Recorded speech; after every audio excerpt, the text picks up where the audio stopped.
Hello Automovers, welcome back to drive trip. இன்றைக்கி நம்ம வீடியோக்குள்ள அதை பற்றி டிஸ்கஸ் பண்ண போகிறோம்னா, கார் ஏசியில் பார்த்தோம் அப்படின்னா இந்த மாதிரி ரீசர்க்குலேஷன் மோட் அப்படின்னு சொல்லி ஒரு ஸ்விட்ச் இருக்கும். Recirculation mode, fresh air ventilation மோடுன்னு சொல்லி 2 ஸ்விட்ச் கொடுத்துருப்பாங்க.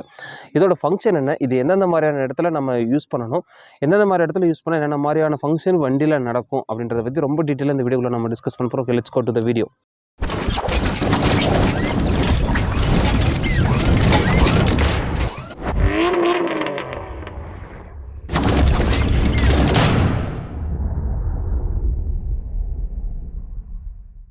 ஃபஸ்ட்டு நம்ம ரீசர்க்குலேஷன் மோடை பற்றி பார்க்கலாம். ரீசர்க்குலேஷன் மோட் அப்படின்னா, அதாவது காரினோட ஏசி வெண்ட், ஃப்ரண்ட் டேஷ்போர்டில் ஏசி வெண்ட் இருக்கு இல்லையா, அதுலேருந்து ஏசி வரும். ஏசி கூலிங்கான காற்று உள்ளேருந்து வருது. வந்ததுக்கப்புறம் கேபின் ஃபுல்லாக என்ன ஆகிடும், அந்த ஏர் ஃபில் ஆகிடும். திரும்ப அதே காற்றை எடுத்துகிட்டு என்ன பண்ணும், உள்ளே ஏசிக்குள்ளே போயிட்டு திரும்ப அதே காற்றை கூல் பண்ணி திரும்ப அதே காற்று என்ன ஆகும், ரீசர்க்குலேஷன் ஆகிக்கிட்டே இருக்கும். கேபின்குள்ளே இருக்கக்கூடிய காற்றை மட்டும் திரும்ப திரும்ப கூலிங் பண்ணி அதே கேபினுக்கு ரிட்டர்ன் அனுப்புறது பேர் என்ன சொல்கிறோம், ரீசர்க்குலேஷன் மோடுன்னு சொல்கிறோம். ஆக்சுவலாக ஏசி வெண்ட் இருக்குல்ல, ஏசி வெண்ட்டில் கூலிங்கான ஏர் வரும். திரும்ப ரிட்டர்ன் பேக் எதில் போகும்னா, ஃப்ரண்ட் டேஷ்போர்டில் லெஃப்ட் ரைட் 2 ஏசி வெண்ட் இருக்குல்ல, அதுக்கு மேலே பார்த்தீங்கன்னா இந்த மாதிரியான ஒரு ஹோல்ஸ் ஒரு ஆப்ஷன் கொடுத்துருப்பாங்க. அந்த ஆப்ஷன் வழியாக தான் நான் உள்ளே என்ட்ராகும். என்ட்ராகிட்டு திரும்ப கூல் ஆகி திரும்ப ரிட்டர்ன் பேக் வரும். இதுதான் ரீசர்க்குலேஷன் மோட் அப்படின்றது. ஓகே, இதோட பர்பஸ் என்ன அப்படின்னா, குயிக்காக கேபின் என்ன ஆகிடும்னா கூல் ஆகிடும். நம்ம உள்ளே இருக்கோம் அப்படின்னா, நம்ம ட்ராவல் பண்ணி போயிட்டுருக்கோம், ரீசர்க்குலேஷன் மோட்லேயே வச்சுருந்தோம்னா ஒரே காற்று கூல் பண்ணும்போது ஆல்ரெடி கூலிங்கான காற்றை கூல் பண்ணுறது ரொம்ப ஈஸி. ஏசிக்கு ரொம்ப ஒர்க் லோட் அப்படின்றது ரொம்ப கம்மி. அதனால் குயிக்காக என்ன ஆகிடும்னா ஏசி அப்படின்றது கூலிங் ஆகிடும். குயிக்காக கூலிங்காக இருக்கிறனால அந்த ஏசியினுடைய ஒர்க் லோட் நம்ம ஒரு குறிப்பிட்ட டெம்பரேச்சர் செட் பண்ணியிருந்தால் அந்த டெம்பரேச்சர் ரீச் ஆனோடனே ஏசி ஆட்டோமேட்டிக்காக கட் ஆஃப் ஆகிடும். கட் ஆஃப் ஆச்சு அப்படின்னா அப்போ இன்ஜினோட அந்த பவரை அது ஏசி கன்சியூம் பண்ணாது. அப்போ ஆட்டோமேட்டிக்காக இன்ஜினோட பவர் அப்படின்றது நமக்கு வீல்ஸுக்கு தான் போகும். அப்போ ஃபியூவல் எஃபிஷியன்சி அப்படின்றது சம்வாட் பெட்டராக இருக்கும். அப்போ ரீசர்க்குலேஷன் மோடில் இருக்கனால ஏசியினுடைய ஃபங்க்ஷன் அப்படின்றது, டைமிங் அப்படின்றது, ஒர்க் பண்ணக்கூடிய டைமிங் அப்படின்றது கம்மியாக இருக்குது. அதனால் ஏசி கம்ப்ரஸர், ப்ளோயரு, ஏசியினுடைய ஏர் ஃபில்ட்ரு அதனுடைய லைஃப் அப்படின்றது இம்ப்ரூவாக இருக்கும், ரொம்ப நாளைக்கு நீடித்து உழைக்கும். இந்த ரீசர்க்குலேஷன் மோட் அப்படின்றது வெளியில் இருக்கிற காற்றை உள்ளே என்ன பண்ணாது, அலோவ் பண்ணாது. உள்ளே இருக்கிற காற்றை மட்டுமே தான் என்ன பண்ணும், ரீசர்க்குலேட் பண்ணும். அதனால நீங்கள் ஒரு டிராஃபிக்கில் அந்த மாதிரியான ஒரு இக்கட்டான ஒரு இடத்துல இருக்கும்போது நீங்கள் ரீசர்க்குலேஷன் மோடு தான் யூஸ் பண்ணணும். அந்த மோட் நீங்கள் யூஸ் பண்ணினீங்க அப்படின்னா வெளியில் இருக்கிற காற்று உள்ளே வராது. இன்கேஸ் வெளியில் பார்த்தோம் அப்படின்னா என்ன இருக்குது அப்படின்னா, இந்த இடத்துல பொல்யூட்டன்ட், நம்ம ஒரு டிராஃபிக்கில் போய் நிற்கிறோன்னா எல்லா வண்டியிலிருந்து என்ன ஆகும், பொல்யூஷன் அப்படின்றது உள்ளே வரும். கார்பன் மோனாக்சைடு, அந்த கார்பன் மோனாக்சைடு உள்ளே வராது. ஏன்னா அந்த இடத்துல அட்மாஸ்பியர் ஏர் ஃபுல்லாகவே பொல்யூட்டண்ட்டாக தான் இருக்கும். அந்த ஏரை நம்ம உள்ளே எடுத்துகிட்டு கூடாது. ஏன்னா அதை கம்பேர் பண்ணும்போது உள்ளே இருக்கிற ஏர் கொஞ்சம் ரெஃப்ரெஷ்ஷான ஒரு ஏர். அப்போது நம்ம உள்ளே இருக்கிற ஏர் தான் யூஸ் பண்ணணும். அதே மாதிரி ஒரு டஸ்ட்டான ஒரு இடத்துக்கு போனால் என்ன ஆகும், அந்த இடத்துல இருந்த சேண்ட் பார்ட்டிகள் அதுவும் என்ன ஆகும், உள்ள ஏசி ஃபில்ட்ரு அதை ஃபில்ட்ரு பண்ணிவிடும். பட் ஆனால் அதையும் தாண்டி கண்டிப்பாக அந்த பொல்யூட்டன்ட்டும் டஸ்ட் பார்ட்டிகளும் கண்டிப்பாக கேபின்குள்ளே வரும். அதே மாதிரி பேட் ஸ்மெல்லான ஒரு ஏரியாக்குள்ளே போகும்போது நம்ம ரீசர்க்குலேஷன் மோட் யூஸ் பண்ணோம்னா வெளியில் இருக்கிற காற்று உள்ளே வராது. மேக்ஸிமம் அதை ரெஃப்ரெஷ்ஷாகவே மெயின்டைன் பண்ணும். Next fresh air ventilation mode அப்படின்றது. இந்த மோட் நீங்கள் அந்த சுவிட்சோடைய சிம்பிள் பார்த்தாவே நமக்கு தெரியும். வெளியில் இருந்த காற்று உள்ளே காருக்குள்ளே வர மாதிரி, அதாவது சரௌண்டிங் ஏரை உள்ளே எடுத்து கூல் பண்ணி கேபின்குள்ளே அனுப்பும். இதுதான் ஃப்ரெஷ் ஏர் வென்டிலேஷன் மோடு.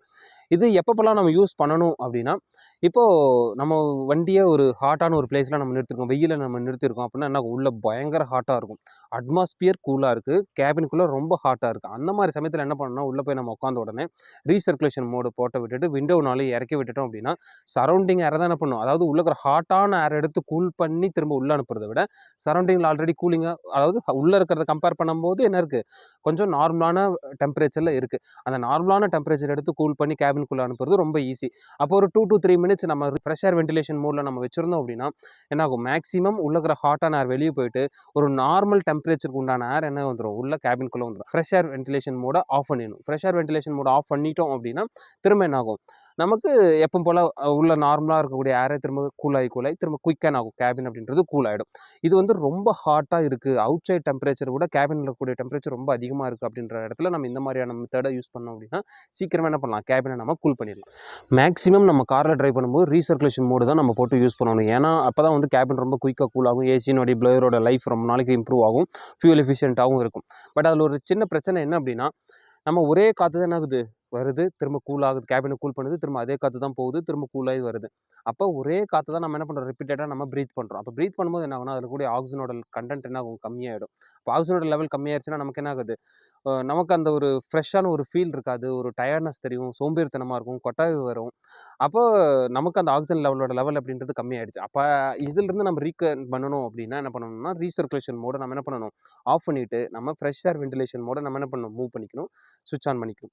அப்படி ஸ்விட்ச் ஆன் பண்ணணும் அப்படின்னா வெளியில இருந்து ஏர் வரும். இது ரொம்ப நேரம் யூஸ் பண்ண தேவையில்ல. ஒரு 2 to 3 மினிட்ஸ், மேக்ஸிமம் ஒரு 5 மினிட்ஸ், ஒரு ½ அன் ஹவருக்கு ஒரு 2 to 3 மினிட்ஸ் நம்ம யூஸ் பண்ணோம்னா என்ன ஆகும், அது ஓரளவுக்கு அந்த ஆக்சிஜன் ரெஃப்ரெஷ் ஆகிடும். அப்படி இல்லை அப்படின்னா கிளாஸ் என்ன பண்ணலாம், நம்ம விண்டோவை டவுன் பண்ணிவிட்டு திரும்ப நம்ம ஏற்றி விட்டோம் அப்படின்னா அது கரெக்டாக இருக்கும்.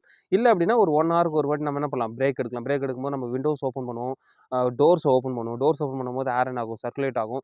நம்ம வெளியில் போய் நம்ம ப்ரீத் பண்ணுவோம். ப்ரீத் பண்ணும்போது நமக்கு அந்த ஆக்சிஜன் லெவல் அப்படின்றது ரீகெயின் ஆகிடும். அப்போ மேக்ஸிமம் நம்ம இந்த ஃப்ரெஷ் ஏர் வென்டிலேஷன் மோட ஒரு ½ அன் ஹவருக்கு ஒரு வாட்டி நம்ம யூஸ் பண்ணணும் அப்படின்னா மேக்ஸிமம் கேபினில் இருக்கக்கூடிய ஆக்சிஜனோட கண்டென்ட் மேக்ஸிமம் என்ன தேவையோ அதை மேக்ஸிமம் சஸ்டெயின் பண்ணி வச்சுருக்கும். இப்போ சம்மரில் எப்பயுமே ரீசர்க்குலேஷன் மோடு தான் நம்ம யூஸ் பண்ணணும். ஏன்னா சம்மரில் வெளியில் இருக்கிற ஏர் வந்து ரொம்ப ஹாட்டாக இருக்கும். கேபின்குள்ளே வந்து நம்ம கூலிங்கை மெயின்டைன் பண்ணணும். அப்போ நீங்கள் வெளியிலிருந்து ஏர் எடுத்து கூல் பண்ணினீங்க அப்படின்னா கண்டினியூஸாக ஹாட்டான ஏர் கூல் பண்ணி கேபின்குள்ளே அனுப்புறது வந்து ஏசிக்கு ஒரு ரொம்ப பெரிய ஒரு ஒர்க் லோடு. அப்போ நமக்கு ஃபியூல் எஃபிஷியண்ட்டாகவும் இருக்காது, ஏசிக்கு ஒரு ஒர்க் லோடு அதிகமாக இருக்கும். அதனால் மேக்ஸிமம் சம்மரில் ரீசர்க்குலேஷன் மோடு நம்ம யூஸ் பண்ணிக்கிறது ஒரு ஹெல்த்தியான ஒரு விஷயம். பட் இதே நம்ம வின்டர்னு சொல்லி பார்க்கும்போது அவுட் சைடு இருக்கக்கூடிய டெம்பரேச்சர் அப்படின்றது நார்மலாக இருக்கும்.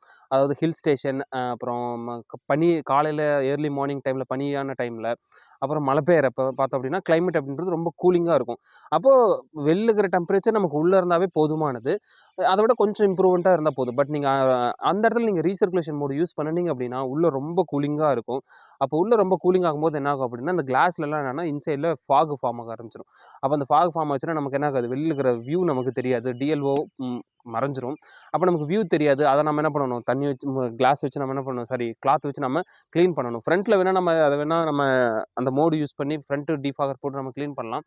பட் அதெல்லாம் தேவையில்லாத ஒரு ஒர்க் லோட். அப்போ மேக்ஸிமம் நீங்கள் வின்டரில் மழை பெய்யறப்போ ஹில் ஸ்டேஷனில் பனியப்போ நீங்கள் ட்ரைவ் பண்ணுறீங்க அப்படின்னா அந்த ஃப்ரெஷ் ஏர் வென்டிலேஷன் மோட் அப்படின்றத யூஸ் பண்ணிட்டு வெளியில் இருக்கிற காற்றை உள்ள எடுத்து லைட்டாக கூல் பண்ணி கொடுத்தா அப்போ தான் என்ன ஆகுனா வெளியில் இருக்கிற டெம்பரேச்சரும் உள்ளே இருக்கிற டெம்பரேச்சர் மேக்ஸிமம் ஈவனாக இருக்கும். மேக்ஸிமம் ஈவனாக இருக்கும்போது இந்த ஃபாக் அப்படின்றது ஃபார்ம் ஆகாது.